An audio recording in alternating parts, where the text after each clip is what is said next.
రాష్ట్రం బీజేపీ ఎంపీలు కాంగ్రెస్ ను ఒక్క మాట కూడా అనట్లేదని ఆ రెండు పార్టీల మధ్య అవినావభావ సంబంధం ఉందని కేటీఆర్ ఆరోపించారు.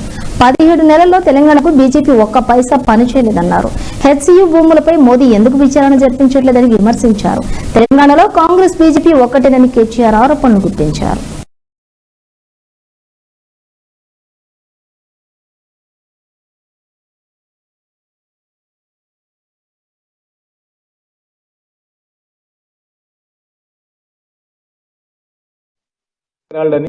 ఒక స్కామ్ ఏదో అయింది 2000 కోట్ల కుంభకోణం అని చెప్పి వాళ్ళ మీద ఛార్జ్ షీట్ వేసి A1 గా సోనియా గాంధీ, A2 గా రాహుల్ గాంధీని పెట్టారు. మొత్తం దేశమంతటినేమో కాంగ్రెస్ ఏడాడుందో అక్కడ లొల్లి చేసిండ్రు. బీజేపీని మోడీని తిట్టుకుంటూ బయటకు వచ్చి నిరసనలు చెప్పారు. ఇక్కడ కూడా ఏదో చేసినట్టు మహేష్ కుమార్ గౌడ్ పాపం ఇంకా కొంతమంది పోయి లొల్లి పెట్టినట్టు చేసిర్రు.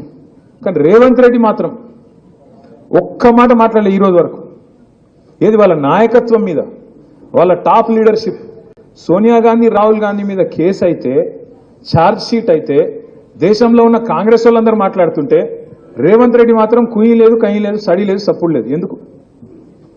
ఎందుకు అంటే ఒక గంత దృఢమైన బంధం, చోటే బాయిది బడే బాయిది, అంత దృఢమైన బంధం అన్నట్టు. ఆయన కాపాడుతాడు, ఈయన కాపాడుతాడు.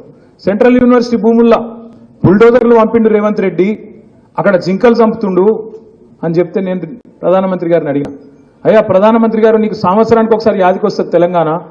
ఏప్రిల్ 2024లోనేమో ఆ రోజు అన్నావు ఇక్కడ RR ట్యాక్స్ వసూలు చేస్తారు, తెలంగాణలో అవినీతి రాజ్యం వెళ్తుందన్నావు. సంవత్సరం అయిపోయింది, యానివర్సరీ కూడా అయిపోయింది. మరి ఇంతవరకు దాని మీద ఏం కార్వాయి లేదు, దాని మీద ఏం సడి సప్పుడు లేదు, ఒక కేసు లేదు. ఏమైంది RR ట్యాక్స్ అని చెప్పి ఆరా తీసింది లేదు. మళ్ళీ ఇప్పుడు సంవత్సరానికి వచ్చి రేవంత్ రెడ్డి ప్రభుత్వం అరాచకం చేస్తున్నది, సెంట్రల్ యూనివర్సిటీలో బుల్డోజర్లు పంపుతుంది అంటున్నావు కదా. సెంట్రల్ ఎంపవర్డ్ కమిటీ రిపోర్ట్ ఇచ్చింది, స్పష్టంగా రిపోర్ట్ ఇచ్చింది.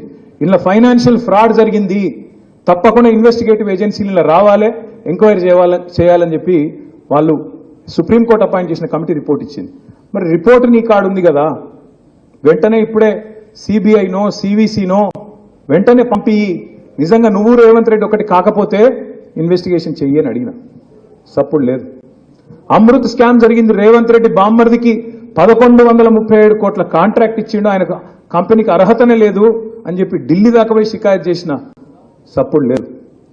పొంగులేటి శ్రీనివాసరెడ్డి ఇంటి మీద, తెలంగాణ రెవెన్యూ మినిస్టర్ ఇంటి మీద ఈడీ రైడ్ అవుతుంది. రైడ్ అయ్యి కూడా 200 రోజులు దాటిపోయింది. ఇప్పటి వరకు ఈడీ కూడా చెప్పాడు, శ్రీనివాసరెడ్డి చెప్పాడు ఏం దొరికిందిరా అయ్యా అంటే. టీవీలలో మాత్రం స్క్రోలింగ్లు వచ్చినాయి, కౌంటింగ్ మెషిన్లు పోతున్నాయి, బాగా పైసలు దొరికినాయని వచ్చినాయి. ఏం దొరికిందో పరమాత్మకే తెలియాలి. ఇదంతా ఎందుకు చెప్తున్నా అంటే, రెండు పార్టీలు తెలంగాణలో మాత్రం దొందే, ఇద్దరు ఒకటే, ఇద్దరు తెలంగాణ ప్రజల ప్రయోజనాలు వాళ్ళకి పట్టాయి.